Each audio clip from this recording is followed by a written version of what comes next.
What's going on, guys? So, got the pit balls rolling here. Damn dog always barks for everything. It's priming up a little bit. There we go. I think it already created the fire. No, I thought it did. Anyways, we got this priming up real good. So we'll see what the deal is. It's 3 a.m. Got my windmills over there. Already cleaned up everything over here. So, anyways, we got the fire rolling. Let me close this up. There we go. Let me go ahead and sit this down. Like always, man. Let's go ahead and set it up to 300, and then I'll bring it back down to 225. Once this thing gets up to about 250 or so, I'm gonna go ahead and just bring out the brisket and lay it down there, and see what we do. All right, guys. Later. Meat is in there. I already put it to 225. Let me clean this cylinder up a little bit. There we go. It's already set to 225. It got up to about 250, so it's finally coming back down. I'm gonna leave this as is. I know 225 is money, so I'm gonna leave it as is. One thing I'm going to add, I think, in the 4-hour mark is gonna be the meter plus. The reason why I didn't do it initially is because last time I did a long cook with it, it only lasted close to 8 hours, which is fantastic. I mean, it's a long time. However, I think this cook is going to go about 12 to 13 hours because it's about 10 pounds or so. So it's going to be a lot longer than 8 hours. So I'll put it within like the 4-hour range, give or take. Right now, the meat is at 40 degrees on the point and about 44 on the flat. So I'll come back here within the 4-hour range. I'll check on the bark. We left that sugar crust in there, that brown sugar crust in there. So I'm hoping that we get some really good bark from it. We'll check back with you guys once it's, the sun is up and everything. I'll probably end up staying up for the rest of the evening. For the rest of the night. Probably watch some YouTube or something. I don't know. Anyways, it's football Sunday. Go Eagles. Let's roll. What's going on, guys? It's been close to 4 hours. This thing is still 225. I'm not gonna open up the lid just yet, but I can confirm that what this thing is saying is what the meter plus is saying. The meter plus said that it's at 220, give or take.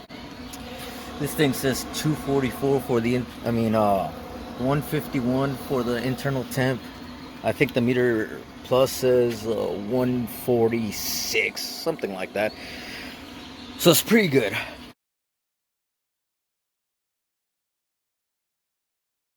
We'll go ahead and update this, I guess, in a couple more hours, and we'll see how it goes. Alright, guys, it's been another hour already. See that? See, that's why I like leaving it up like that a little bit. Helps it out a little bit. So it's been at 225. The meter plus is still registering about 220, 221. The most swings that I've seen from the meter plus. Now, keep in mind, this is from this. It's not from the Pit Boss app. It's not from anything like that. It's from this, and I can graph what the temperatures are doing by the minute. And I'll go ahead and post up a screenshot of it. But it's doing great. It's holding between 218, 220 in the location where I have it. It's doing fantastic. It's doing great. Anyways, so one of the things that I wanted to mention to you guys is that when I lift up the lid and I spritz and I bring it back down, this will drop. It'll drop. So what I do is I hit that prime button. I hit that prime button at least for about 10 seconds or so. Because I don't know if you guys are, had old school offset smokers. I had like a Walmart or a Home Depot offset smoker, right? And when you have an offset smoker and you try and get advice or look at the forums or even Facebook pages, stuff like that, most of the advice that you're going to get is learn your grill, learn your smoker. see what it like, see how much charcoal it needs, see how much wood it needs, check to see if your wood is seasoned enough. Do you have any sealant on the lids if it has any leaks? But you gotta really learn it. So it might be different with you guys that just bought a pellet grill and are new to it and are frustrated that it can't hold the temps. I know that this thing can't come back up to temp as quick. So what I do is when I lift up the lid, I hit that prime button, and if it still can't keep up, I'll turn it to 300 degrees until it reaches 230. Then I bring it back to 225, and I'm gonna show you guys the screenshot on my Meter Plus how well that works. So now it's time to spritz it. Okay, let's go ahead. Oh man, look at that. Alrighty, let's go ahead and spritz this real quick. It's just water. There you go. Alright, look at that color, man. Alright, so I know that this thing is going to lose temperature. I already know it. I'm going to hit that prime. Alright, come on. There you go. I'm going to hit it for about 10 seconds or so. Because I already know that the temperature is going to drop.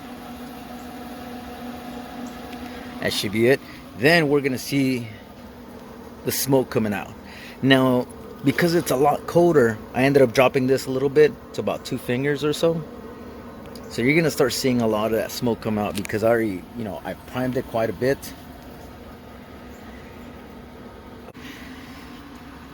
So you can see that the temperature dropped. On the MP1, that's on the left side. On this one right here, the MP2, that one is on the far right, and this is right next to the brisket. The 222 is right next to the brisket. Alright, so if this thing drops, you already know what the deal is.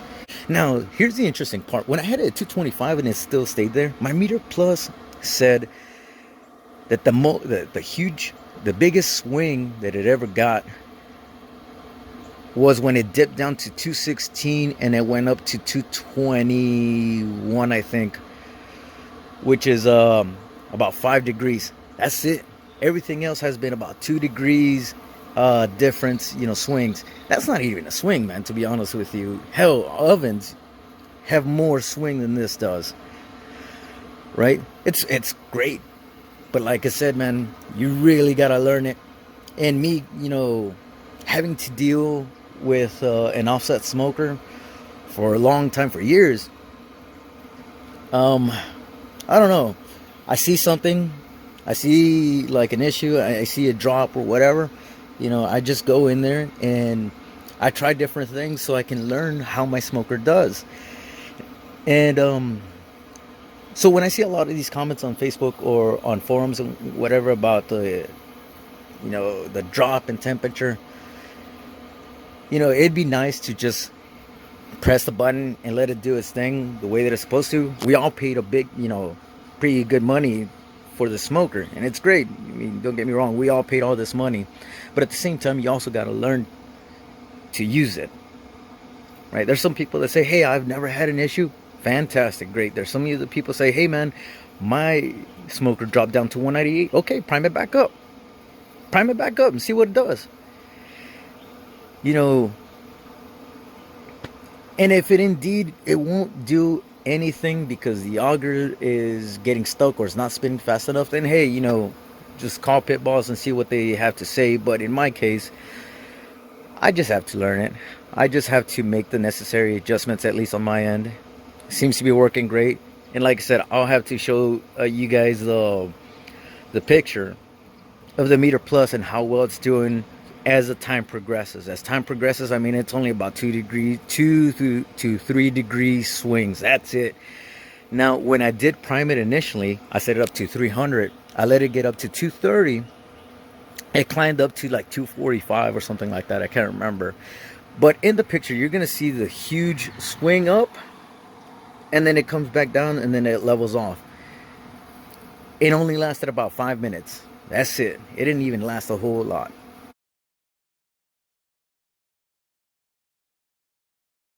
Hey guys, I just spritzed and wrapped it. I'll go ahead and post up another screenshot here of what the temps are doing. It held at 221, 222, outstanding.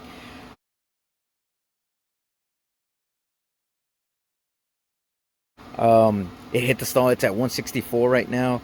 It might drop a little bit on the graph because since the brisket started shrinking up a little bit, it wanted to push that probe out, right? So if you guys see some crazy stuff, some crazy readings off of the meter plus, it's because I took off the probe, I wrapped it, and then I put it back in deeper this time, and then I put it back into the smoker. I didn't do like this double or the triple wrap from the butcher paper. I just did a single wrap, boom, folded on the sides, boom, fat side down still, and I put it back in. You know, mainly because I still want to. Some people say that doing a single wrap off of the brisket will give you a little bit better bark, or at least it'll preserve it or make it better. I don't know. I've always done a single wrap. I haven't done the dual or double or the triple wrap. Well, whatever. Regardless of the matter, it's been doing good. Still holding at 225, doing great.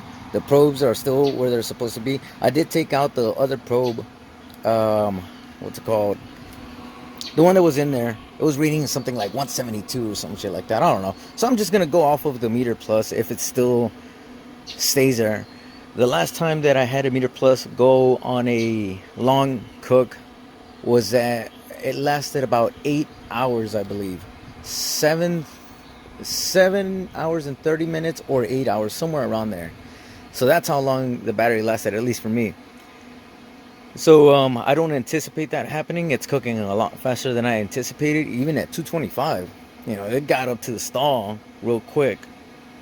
So I just wrapped it, and we'll check up on it later. All right, you guys, it's been 10 hours. I made a whole bunch of videos here, like almost hourly, until I had to cut my lawn and everything. But I just said, you know what, let me just go ahead and make one video to keep the video short. Otherwise, it's going to last about an hour and some change.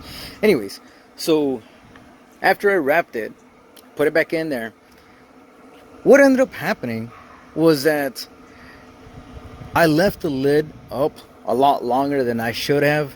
And it's because it was so uncomfortable to go ahead and do the wrap right here. If I had, you know, a nice table and everything, it'd be great. But unfortunately not, so it is what it is. I had the lid open for a lot longer than I needed it to be. Wrapped it, put it in there, put the meat probe. I put the meter plus. The interesting thing about the meter plus for you guys is that it has two sensors, one in the shaft and one at the butt of the probe. What it does is that it tells you what the internal temp is and the ambient temperature inside the barrel is. All right, so now that we got that out of the way, let's go ahead and check this out. So after I wrapped it and I put it in there, it went down to 195. Went down to 185, 200. And I said, you know what? I'm just going to leave it there. I didn't prime it. I didn't do anything. I just said, let's see if it recovers. Didn't recover. I gave it about 20 minutes, did not recover. So I said, all right, let me put it to 300 degrees. Now wait until the controller says 230. Once it got to 230, I bumped it down to 225, left it there. And like I said, the controller registered 225, but the meter plus was saying that it was around 215 or so, right? So I said, interesting, okay.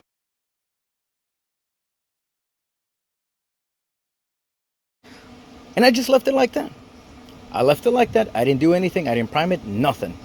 I ended up going and cut the lawn on my property because, you know, we got decent property here. So I cut the yard and everything, came back about 2 hours later, and it still said 225. And here's the interesting part. My meter plus ended up saying 220 or so, same thing that it started reading before I wrapped it.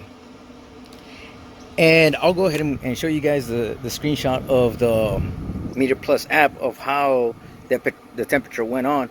So basically, it went down as expected because of the lid and wrapping and all that stuff. And you can see that it spiked up and down, trying to get to 225, but it couldn't. And then you see a small little spike go up because I put it to 300 and it reached 230 and I brought it back down to 225. So the controller ended up saying 225, still staying there. And you can see in the graph where it just says 210, 215, and it'll stay there, stay there, stay there, but it'll start climbing up little by little. As the hours went on, it got a lot closer to, it stayed at 220, 220, 222. Now it's staying at a consistent 225. After about, I want to say maybe about 2.5 hours.